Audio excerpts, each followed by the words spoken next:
tengo un primo de unos 12 años. Y yo ya llevo 2 años hablando con sus padres, que parecía que yo lo decía de broma, de que no vaya al colegio. De verdad, que no vaya al colegio. O sea, que si quieres apuntar a karate, a natación. O sea, que haga un colegio invertido.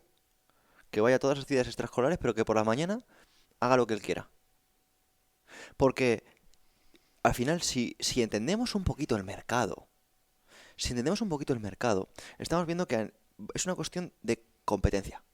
Tú compites contra, vamos a poner un número redondo, 100 niños en España que están yendo al colegio, que están siguiendo el mismo currículo, que están aprendiendo las mismas cosas, que están relacionándose de la misma forma, Claro. que están escuchando el mismo eh, protocolo a la hora de actuar. Y por otra parte tenemos 10 niños que están siguiendo su propia voz, están enterándose de cosas que se enteraría un adulto, están yéndose con su primo mayor, con su hermano mayor, con su padre al trabajo, con su madre al trabajo, bicheando las cosas. Viendo lo que les gusta, lo que no les gusta, sabiendo un poquito de la vida, sabiendo cómo se hablan, teniendo conversaciones y creo que a nivel competitivo, yo pienso, No solo eso, ¿puedo hacer un apunte? sí, por favor. No solo eso. Eso lo suscribo. O sea, no sé, bueno, habría que ver, Ujú. hay muchas más variables, evidentemente, pero bueno, grosso modo lo suscribo. Pero no solo eso, es que además lo que también hay que entender es que cuando yo lo hice, yo fui al colegio convencional, la EGB, el instituto, todos los santos sacramentos. Y yo era ese de todos suspensos y que me iba a esquiar con mi amigo a escondidas y todo eso. Yo era ese.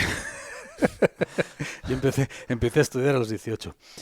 Em, no solo eso, es que cuando has pasado por todas esas fases de la educación primaria, secundaria, si no tienes un espíritu contrario, rebelde, in- propenso a la insumisión, lo que va a ocurrir es que a medida que van pasando los años, uno de los objetivos del colegio precisamente es desproveerte de tu capacidad de invención, de desproveerte de tu curiosidad, porque te están programando repetidamente para que encuentres la respuesta a la pregunta, no para que hagas la pregunta.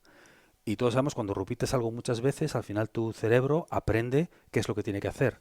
Entonces, si tu cerebro aprende la lección de que no tengo que pensar nada que no esté aquí en el libro, de que no tengo que hacerme ninguna pregunta, sino aprenderme la respuesta, no es que de repente a los 18 sales de ahí y vuelves como eras. No, no, no, no. Es que tu cerebro ya ha sido programado inconscientemente para no preguntarte cosas, para no cuestionar, para decir, Señor, sí, Señor, dime qué tengo que hacer.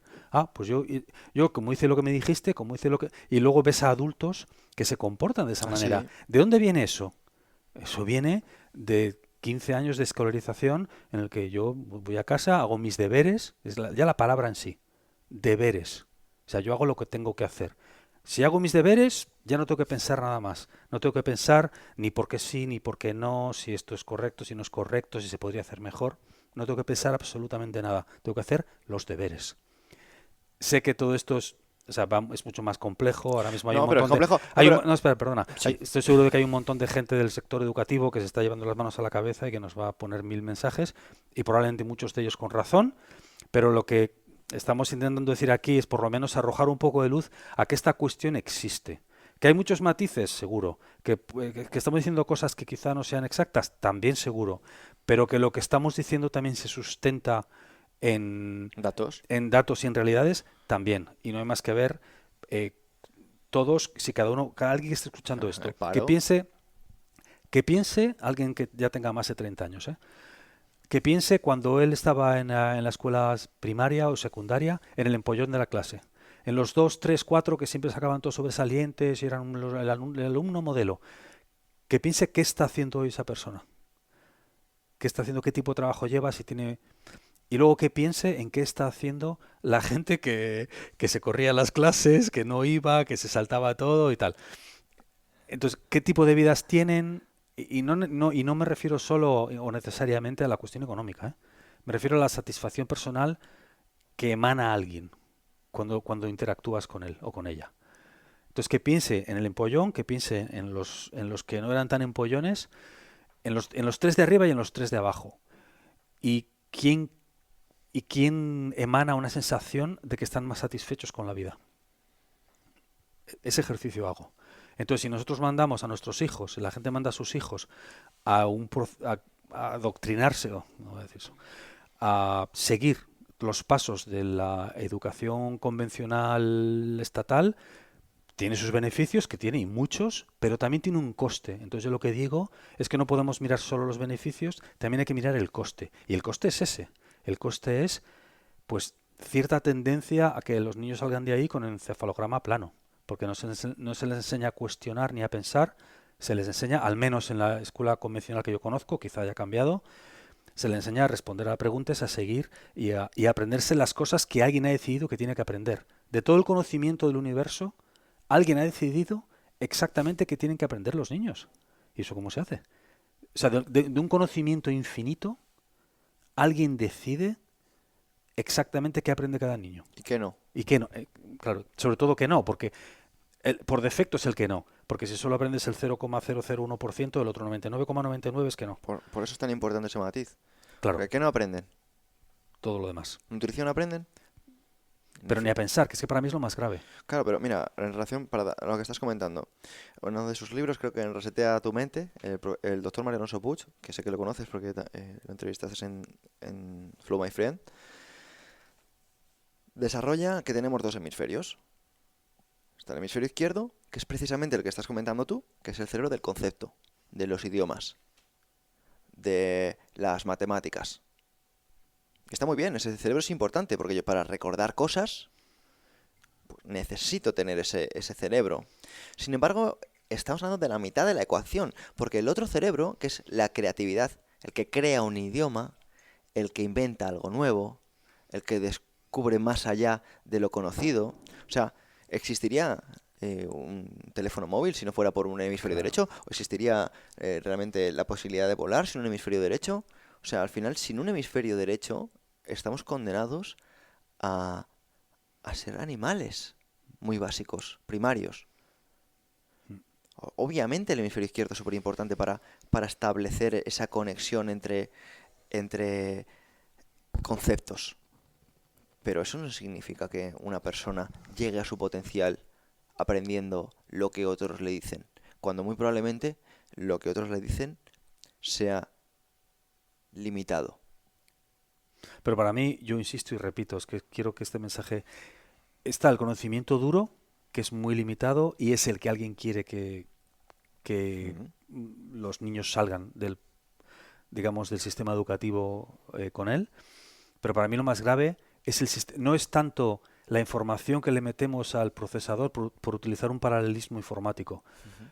No es tanto el programa que le marcamos o la información que le ponemos al ordenador, sino cuánto de bueno es el procesador. Para mí lo importante es, en la época formativa, mejorar lo más posible la capacidad para que la capacidad de procesado de la mente de ese niño sea la mejor posible. Entonces, una cosa es la información que le cargamos, pero mucho más importante es desarrollar el procesador para que sea el más rápido y el mejor posible. Y eso no se consigue, más bien lo contrario, adoctrinando con un sistema rígido donde hay que aprender ciertas cosas y donde no hay lugar. Yo eso lo viví. O sea, esto es lo que es. A, B, C, J, D, 2 más 2. Y si no, cuando que yo ya tengo algún año más que tú, hostia. Y así era. Así era. O sea, no, y Y eso, yo, y perdona, eso y yo no. volviendo, y yo a la gente a los empollones de mi clase, a ninguno, eh, ninguno veo que tenga una vida me costaría mucho creer que están satisfechos y que son felices. Porque han seguido haciendo después lo que se fomentó en ellos, que es decir sí señor y contentos. Claro, es que es así. O sea, bueno, yo no quiero hablar de mi caso, pero sí, es que yo me he pasado tanto tiempo obedeciendo órdenes y me he dado tantos golpes por las órdenes que he obedecido que no me ha quedado otra que buscarme la vida fuera. Claro. A ti ha sido por presión. Ah, Sí, yo he roto, entonces al romperme pues dice, oye, por aquí no es. Pero claro, claro, hay personas que aguantan sin romperse, claro que es lo peor. es lo peor. Claro. Claro, exacto. El que aguanta sin romperse es lo peor, porque ya se rompe del todo y ya es Ya es tarde, irrecuperable. Es casi irrecuperable. muy tarde ya. O sea, no tienes el mismo margen, ¿no? Yo creo que con Claro, 50 años que romperte con 20, por claro, ejemplo. claro, claro, Por claro. eso cuando yo animo, sobre todo, no sé si en este canal a lo mejor llegará por tu parte audiencia tan joven, pero sí que animo, si hay chavales jóvenes que ahora mismo, o chavalas, que ahora mismo están en un momento de crisis, de sentir que están sin rumbo, perdidos, que es normal. O sea, que Claro. entiendas que es bueno estar ahí. Lo malo es creer que estás de puta madre. Mm. Porque si crees que seguir lo que te han dicho es bueno, mm, lo mismo cuando tomes tus propias decisiones, nada funciona. Entonces Claro, empieza a tomar tus propias decisiones lo antes posible para que no funcionen y así pues aprendas, ¿no? Porque claro. si es que no se puede aprender a vivir si no es viviendo.